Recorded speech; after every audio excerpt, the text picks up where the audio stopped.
Welcome. I'm your host, Dan Hesse, and I'm with legendary musician Neil Young, who is widely regarded as one of the most influential and versatile musicians in history.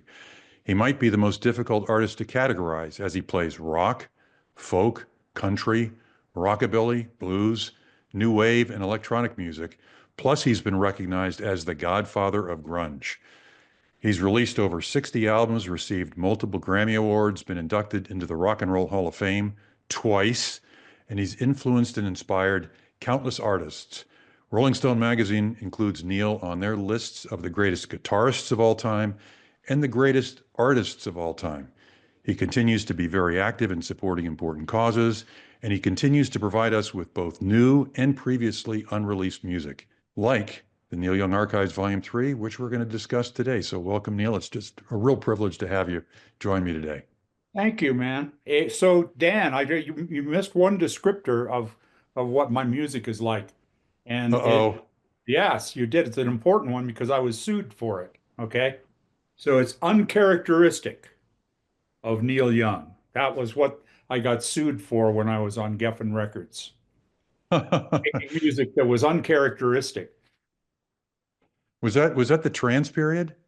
Part of it, I guess, yeah, whatever it was, Yeah. but they thought it was uncharacteristic. So just as I was being sued, or before I was being sued, I was in Nashville and I made a record there. I made a great record at a studio called Castle Recording with all these great, amazing Nashville studio expert, amazing musicians, singers and everything. I did the whole thing. I had the whole Nashville sound and everything. And then I was sued for making music that was uncharacteristic, and I never listened to it. And I just did it the other day. And I had buried it so deeply that I never listened to it. So it wasn't in volume three of the archives where it belongs. And I just found it and I love it. I can't believe it. So it was a gift. I found 11 tracks Well, we'll look for it maybe in volume 4. Fingers crossed. somewhere.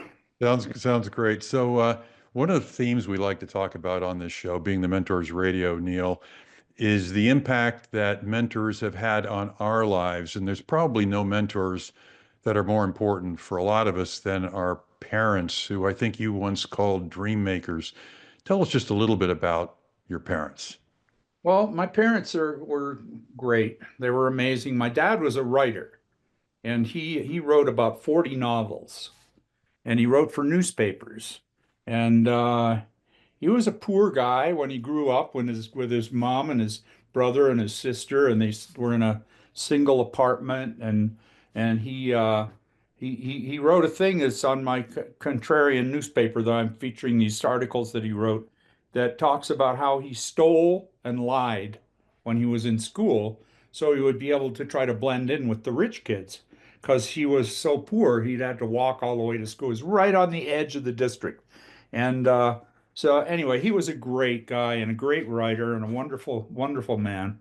And my mom, she was fantastic. And after my mom and dad broke up, my mom helped me get going and, helped me buy an amplifier and my guitar and all this stuff and backed me up through the whole thing while I was in high school trying to be a musician. And it was great. I was very fortunate to have such great parents. Well, you're known as as a great artist and musician, but probably most as a songwriter. Even though your dad didn't write songs, did his writing kind of his skill rub off on you? What you learned from your dad that way? Well, I think all that was subliminal. I really do. Mm. It was like, I read he wrote some books for kids, a couple of them of the novels. Like one was called Scrubs on Skates, another was Boy on Defense, and they were hockey books about Canadian kids playing hockey in high school, and they were cool books. And I still remember the people that were in them and stuff. And so I read those and I loved them. And later on, he wrote a book about me called Neil and Me, which I thought was pretty cool. But he wrote a book called The Flood, when the flood came to Winnipeg and flooded the whole town, and what it was like for him and my mom with, I think it was before we were born. But he's just wrote a lot of books, and many of them I haven't even read. It's just the man that I remember and the way he spoke and what he did. Didn't he? encourage you to write something down like every day, no matter what? Oh, he said, when you're writing, he said, I don't even know what I'm doing. He said, I just go up and I start writing. And on days when I have no ideas at all, sometimes I'll write 10,000 pages or 5,000 pages or some amazing amount of pages. Maybe that's too many, but anyways, a lot of pages. So he said, if you just go up there, and he would be up there in the attic in the town Omimi where I was growing up, in Omimi, Ontario. He'd be up in the third story attic of our old house with his typewriter. And I'd hear him in the morning when I woke up, and he was already up and it was dark, and he was in there pounding away on his typewriter. And I'd come up there and see him, and he'd turn around and he'd look at me and say, um, what did he call me? He had a nickname for me. Called Uh, you Wendy, I think. yeah, hey, Wendy. Yeah, Yeah. how are you doing today? And so I think maybe somewhere where we were talking about writing or something, he told me, he said, I come up here and write whether I'd have anything to write about or not. And sometimes Well, those days when I have nothing are when I write the most. what I think you have also said that when you write and when you play, you kind of let loose of your conscious mind. You don't think too much. The kind of thinking, as the way we think of thinking, kind of gets in the way. Can you describe that? Well, we have a little phrase that when you're thinking, you're stinking. That's it. You don't think. You don't think at all. If you're thinking, you should go home. So, Neil, a lot of us, particularly those who are kind of driven to be successful, we really don't stop and celebrate successes along the way. And I read that you kind of did. Every time you'd complete an album, you'd go out and party and have a good time, but you'd go out and very often get a car, typically an old classic of some kind. Where did your love of cars come from? Well, first of all, I have to say, I'm going to get a great, great car as soon as this album I'm working on right now is finished, because I love this record that I'm doing with Lou Adler producing and the Chrome Hearts playing. I just love it. And I think we haven't got a title for it yet, but I think it's called Talking to the Trees, but I'm not Hmm. sure. But I'm going to, you reminded me, and I haven't bought any cars in a long time because I don't like to burn fossil fuel. And that seems to be what's around. And um, I did convert one of my old cars to electricity, but I may, maybe I'll buy an old car to convert or something. I don't know what I'm going to do, but you reminded me, so I'm going to make sure that I do that when I finish this record. By the way, Lincvolt, you gave me a ride in Lincvolt once. Tell us about Lincvolt. I think it might have been maybe the first plug-in hybrid of all time, It might have been. undoubtedly the largest and heaviest. Yes, and it was a great and still is a great car. And we're just finishing the movie called The Ride, which is about Linkvolt. And it's been in production for about 10 years, maybe, and even longer. But Linkvolt, what was cool about Linkvolt, a 59 Lincoln Continental convertible, weighed 6,200 or 6,300 pounds. And we converted it, but it was a really great hybrid because it ran on cellulosic ethanol, which is not the kind you can drink, but it's from waste. And America is waste rich. Mhm. And so, people, when you talk about ethanol, they used to say, oh, well, you're taking food, it's corn, it's going to be, and that's just BS. Really, cellulosic ethanol is from all the stuff that was on the ground after the farming was done. Everything you see, all that stuff on the ground, they leave some of it to go back into the ground to nourish the earth. But you could take a lot of it and make ethanol out of it. And I have a friend at Poet Ethanol uh, in in I think it's Idaho. I'm not sure what state it's in, but it's one of the upper states where they grow a lot of corn. And and he got me some cellulosic ethanol, and that's what it's made to run on.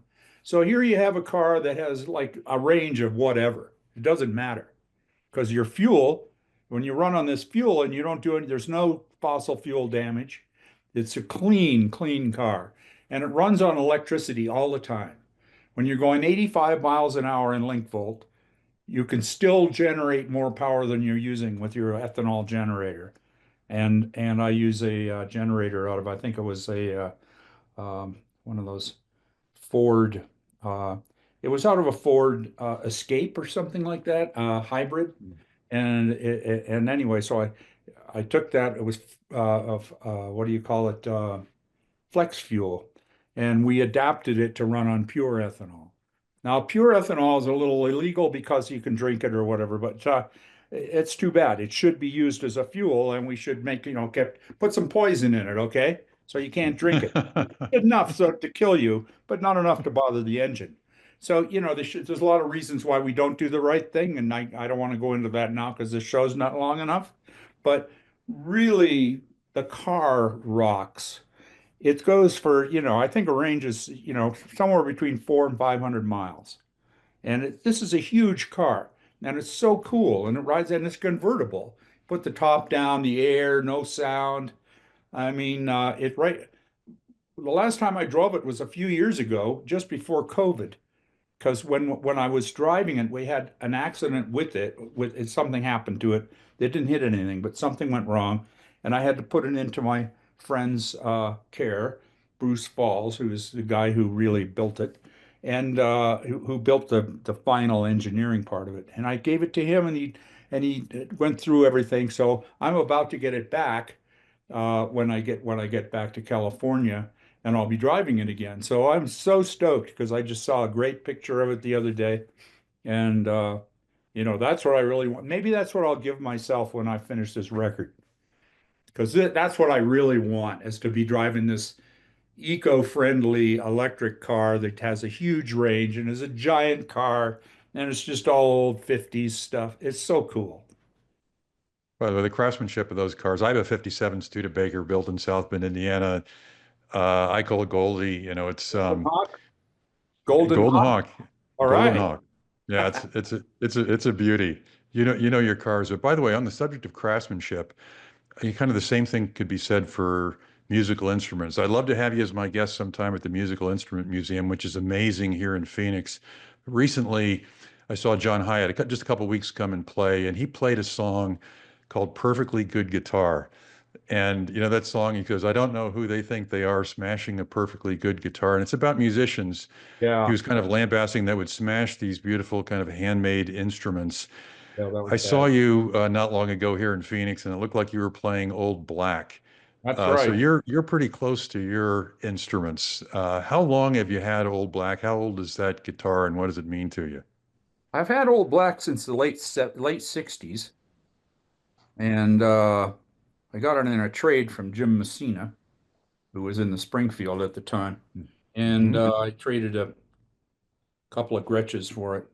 And it's a 1952 Gibson Les Paul with a Bigsby Wang bar on it. And I changed one of the pickups to go to be a what do you call it? A Firebird, something like that. It's a Gibson. It's a really crazy, one of those crazy designed Gibsons. Took the pick out of it, and it had more treble. And I put that in, so the treble pickup had a little more than the original Les Paul, and it also didn't hum. So I lost the hum, which all those pickups had a hum back then. And so we got rid of that, and then I had a Fender Deluxe amplifier, which is really an important part of the guitar. So the guitar plays like a dream. I love it. I still play it now. I used it on my new record. It's rocks. It's so great. And I also used a Fender Broadcaster on this record, which I hardly haven't used in years. And it's on one song called "Moving Ahead." And yeah, oh my God. There's so many people with things on their minds now where they where there's something wrong in their life or something, and maybe they have a threat on their health, or it's just, trying to forget what's going on in the world and wonder how we're gonna live with the situation of ignoring the climate change and ignoring everything and having our leaders totally into money instead of saving the planet and helping everybody else on Earth. Um, those things are they're they make you think. So moving ahead is like forget about this or forget about this and think about that. Hmm. And that's the message. And moving ahead is where it's at. So, Well, look, you know, and anyway, I just did the edit on it before I got on with you, and it was cool. I'm looking forward to hearing it. So, these inanimate objects, let's say cars and guitars, I think you've said they have souls, so you give them names. Can you explain that, the notion of something like a guitar or a car having soul? Well, you can feel it. It's part of you. When you get in it, you feel it. It has something going for it. And Lincvolt was called Abraham before that, but um, because just such an incredibly big, huge, monstrous piece of art. And my car, I name a lot of my cars, and and my guitar, old black and different ones. But there's a soul in there when you connect with it. It helps you to have a soul, and your soul and its soul become intermingled. So, Neil, to say you're prolific is an understatement. You've recently released your Archives Volume 3, which spans your career from, I think, 1976 to 1987, which is an eclectic selection of music. I think it covers all the genres I've discussed in the intro. Can you tell us a little bit about it and why it's an important collection for you? Well, it's just the best and most interesting things of it, what looks almost a 20-year period. It has 14 hours of music and 14 hours of film. People don't talk about the film very much, but there's 6 films in this, and they're great ones. One of them is an animated trans that was done by Micah Nelson, which is an animation telling the story of trans, which is pretty cool. And another one is a Crazy Horse Across the Water, which is a Crazy Horse tour of Japan and then up into the British Isles and Norway and everything. And it's just like a world tour of Crazy Horse. And that is an amazing document of Crazy Horse, which has never been seen. It's earlier than Rust Never Sleeps, earlier than everything. And I really love it. But that's not what people talk about when they think about the archives. And the archives is, because they think it's all music, but it's really a lot of film as well. And they're Blu-rays, so they're all the high-res representations of these films, which I dearly love. And it's a real experience. We spent several years making it, and it just came out this year, and that was great. And even if you listen to it on Spotify, which some people are on right now, which I feel so sorry for you, please switch to something else that sounds better and pays the musicians. Even if you listen to it on Spotify, you'll hear the songs that you never heard before, and hear things you never heard, and the way we put it together, there's little comments throughout it where I kind of narrate it, and it's an interesting trip. I've never narrated little things before, so I'm going to start doing that on the next volume, and we started that already.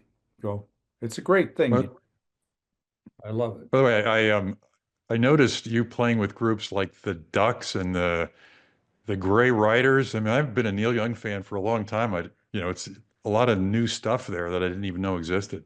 Oh man, those are great bands. The Ducks, that was Bob Mosley and from Moby Moby Grape. Grape, wasn't he Moby Grape? Yeah, and Jeff Yeah. Blackburn from Blackburn and Snow, and oh my God, the drummer was an amazing drummer, and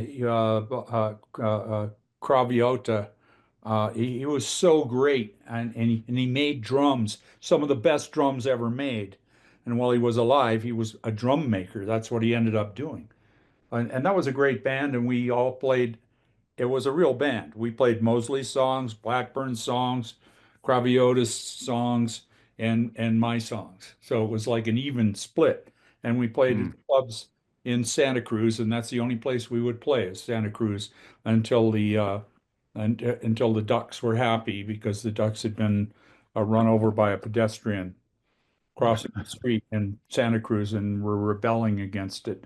And they said we could use the name Ducks, but we could never leave Santa Cruz until the terrible debt was paid to the Ducks. But we only played clubs in Santa Cruz. And the other one, Uh, there was something else you talked about, another album, the uh, Gray Riders. and the Gray Riders. So, ooh, that's a really wonderful country band. It's the core of core of the International Harvesters, and that was a great time, great musical time. And By the way, you said um, some you of them on that record I told you about, the uncharacteristic record. Some of them are. oh, is that right? I can't wait to hear the uncharacteristic record. I'm going to probably call it uncharacteristic, just so everybody can learn the story of what was buried. By the way, for our listeners, you can buy the archives on the Neil Young Archives website on the store, which you label the store the Greedy Hand. That doesn't sound like a great value, Neil. I assume you're being sarcastic. Well, there's a song called, I think, Razor Love that has, you got to watch out for the greedy hand, greedy hand. And, it's just one of the lyrics. So here I have a store. I'm trying to make money with the store selling my shit. Okay, the greedy hand. Right, good. So moving on. It's just, I don't, it's too bad. And it's really rough, with the greedy hand trying to sell this record because it's so expensive. It's very expensive. When you think about it, there's 14 hours of music and 14 hours of film on this Yeah, I know comp. it's 17 CDs and 5 Blu-rays. Yeah, it's an incredible That's thing. a lot. The people who get it are really, really happy with it, and they're really lucky. And there's still some there because they cost so much. But oh man, what a great thing. I'm very proud of it. I can't help it. If I didn't make it that big, I wouldn't have been able to finish the archives while I'm alive. Okay? That was my challenge. I still have one or two volumes left to go. And this is the third one. So maybe it'll be 4 volumes, maybe it'll be 5. Depends on how it works out. Well, I encourage our listeners, if you're interested, there's a video on YouTube of Neil doing an unboxing. You can just search it, Unboxing Volume 3, which I really enjoy. One thing I liked about that unboxing, Neil, was in the middle of it, a dog walks up behind you and kind of like behind the screen door and just starts barking. And you don't edit it out. You just kind of stop and wait for the dog to stop barking, and then the dog leaves. Are you kind of a dog person? And, have you had dogs your whole life? And what kind of joy do dogs bring to your life? I love dogs. I love them. And by the way, the video is on the front page of the Contrarian newspaper as well at NYA. So if you visit NYA, you can find the video there and a description of everything in the archives. There, all of the albums and everything. It's all listed right below the video.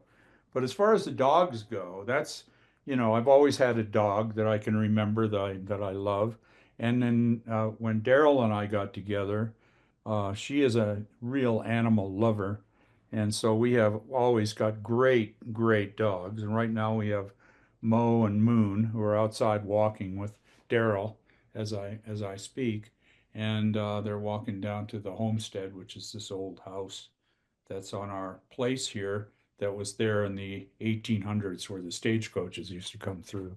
And so she's walking down there to pick up an American flag that is a used American flag that we used to use for the 4th of July celebrations so that I can carry it, well, on a stick through the forest with a boombox and singing these songs that are on the new album, Talking to the Trees. Because I have got all these songs on, that I can put on this old boombox.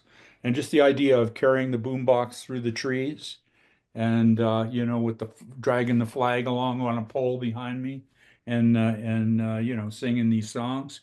I think it's going to be pretty cool. So we're going to get ready to shoot that video, and I'm sure the dogs will be in it. I'll look forward to seeing that video. Well, you have a lot of, we'll call it missions in life. You support important causes. from the Bridge School, which helps special needs children, to supporting Indigenous peoples, to supporting farmers, the planet.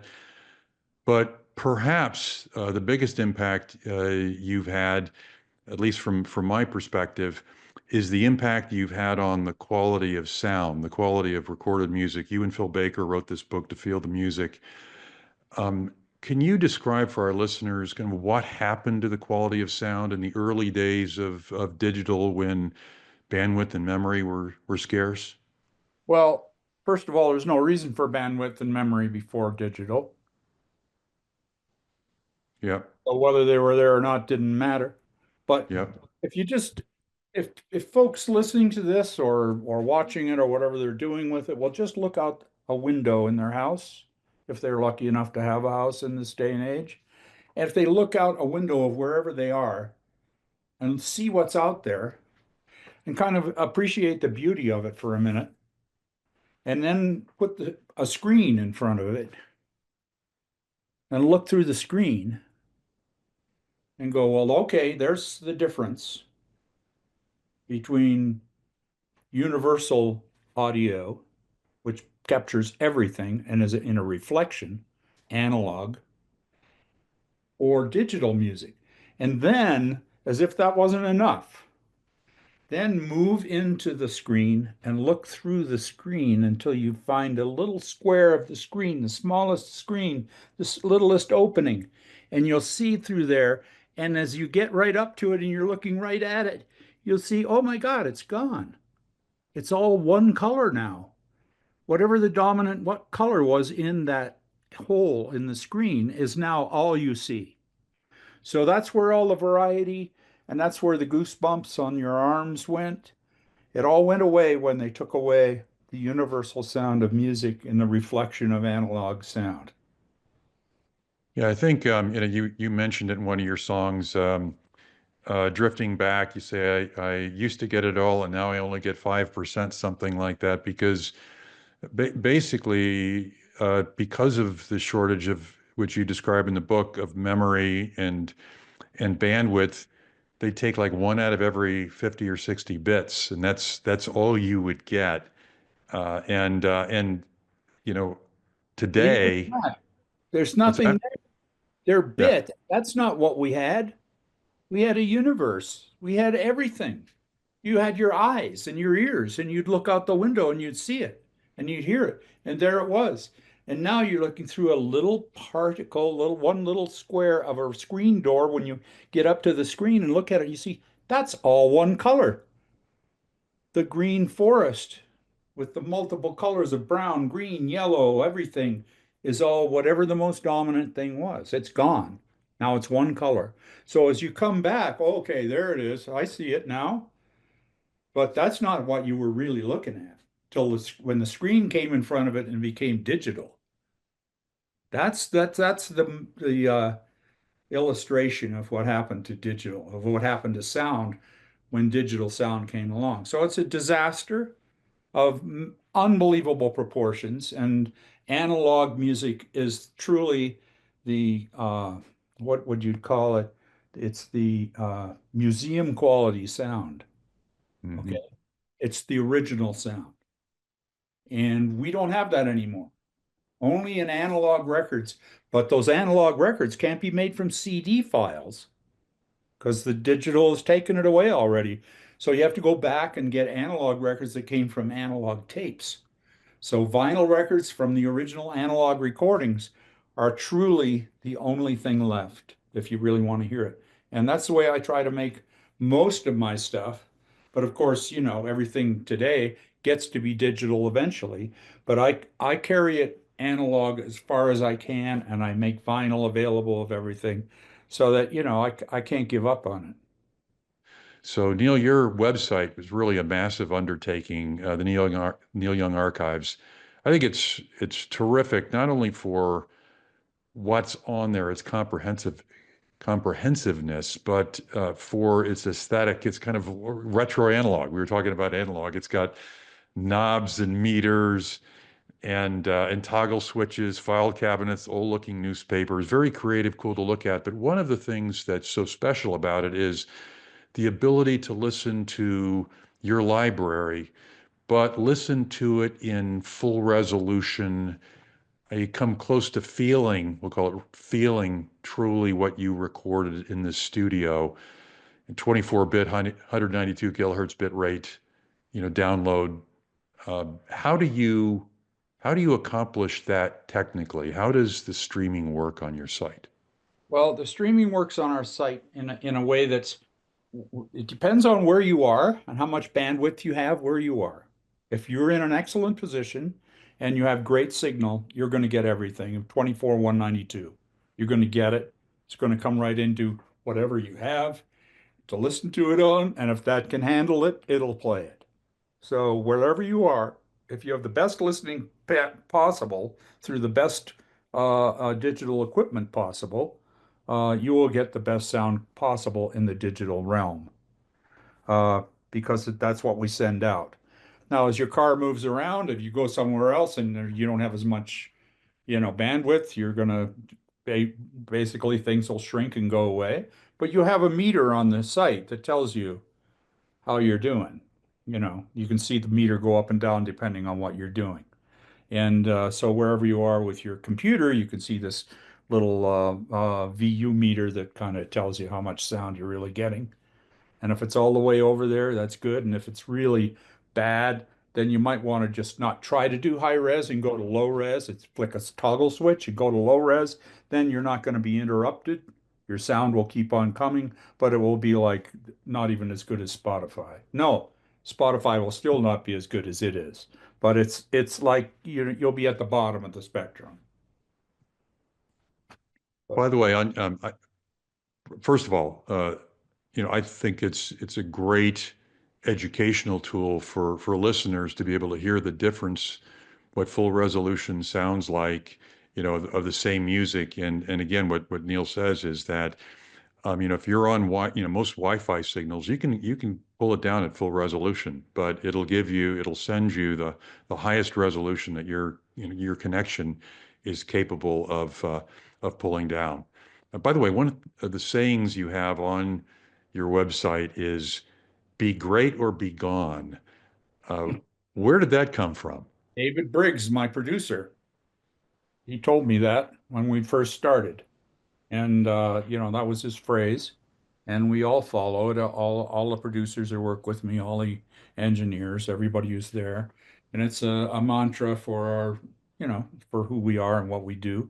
And we try to do that. We try to do as well as we can with what we have. And that was Briggs. And he's no longer with us, but he left so much behind. It's amazing. It's like it'll never go away.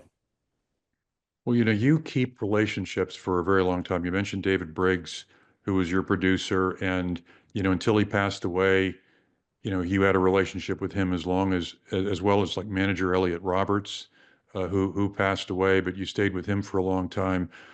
Crazy Horse, I saw you play just a few months ago. Uh, your first album with them was released 55 years ago. Then there's Frank Gironda, Phil Baker, who have been your partners for a long time in an industry that's not known for relationships lasting a super long time.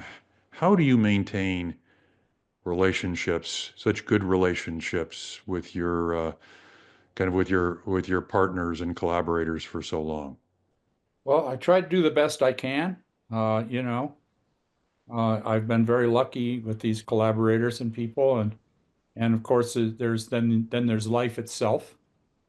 And I've been married a few times, and I've given everything I could to each one of my wives, and sometimes like you can't defeat alcohol. Where did that come from, and why does it change things the way it does? There's a lot of things that get in the way of having that kind of a complete relationship forever. Hmm. And um, lucky for me, I have found someone that I think is that deep, and in Daryl. And Daryl and I are just going to try to make it last as long as we can, because that's what we do. And she's just got such a great quality. It's just amazing. I She's love a what. very impressive woman. For our listeners, it's Daryl Hannah, the actress. So Neil, how do you define success? What does success mean to you? Well, for instance, Daryl's an actress, but she's also a director and a writer and an editor and a shooter of film. She does the whole thing. And she evolves around the whole thing. But your question was about how what was the success? What was it? Yeah, what is success to you? What does success, mean to you? How do you define What's it? a success right now? Okay, we're having success. The reason I did this podcast with you is because I know you. We're not looking to be the most famous podcast on earth. We're looking not to be the most commercial podcast, but to be a good podcast and enjoy and get to the basics of what it is the subject is, the mentor and how that applies to everything. That's what you're trying to do, and I feel like I'm trying to do that too, and we're doing it together, and it's great. So this is success.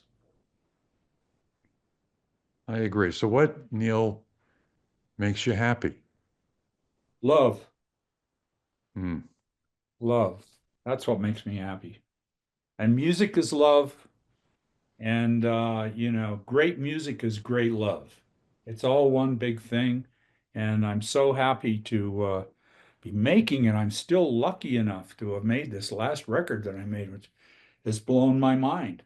It's not, I'm very, very, very, very grateful for the success of being able to be in there with Lou Adler producing and the Chrome Hearts playing and getting this music out of me, which I never even knew was there until a couple of months ago when I wrote all the songs and recorded them all.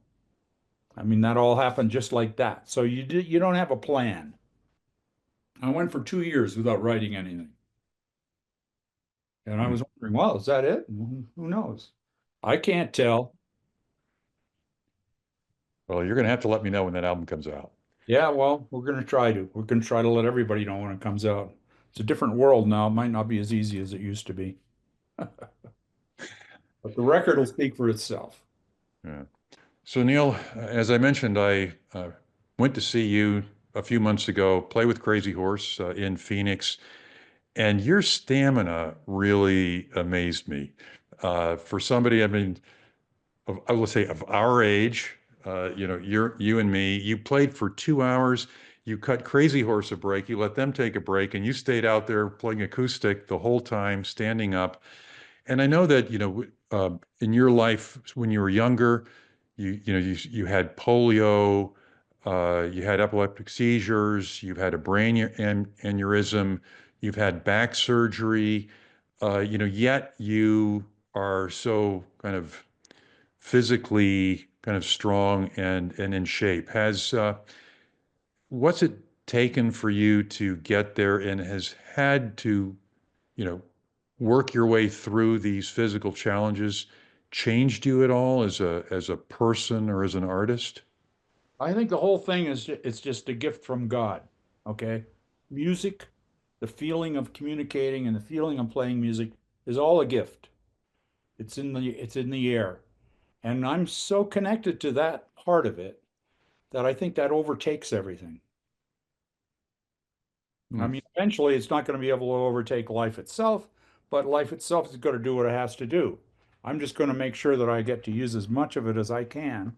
And believe me, I get tired and I get weak and I go through all these things. But being in Colorado and at 8,500 feet and walking, trying to walk like 3 miles a day or something like that, that helps me. So walking is the number one thing I do. Everything else is secondary. I did get to a physical education, what do you call it? Phys, what the heck?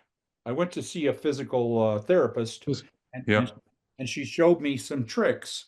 Like keep my chin down and tighten my stomach while I'm doing things, and then I'd be walking and my body be hurting and everything, and I put my chin down and tighten my stomach, and the pain goes away from my feet.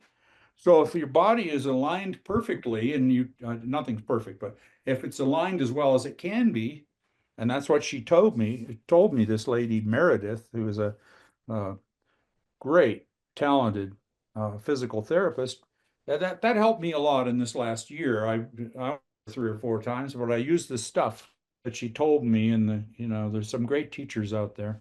So that keeps me going. At 79, I'm still using that. But the walking and the earth and the natural environment and the good air, all those things, that's what matters. Those are the things that keep you going. And the heart and soul behind the music is what keeps you, awake. So that's what I try to do.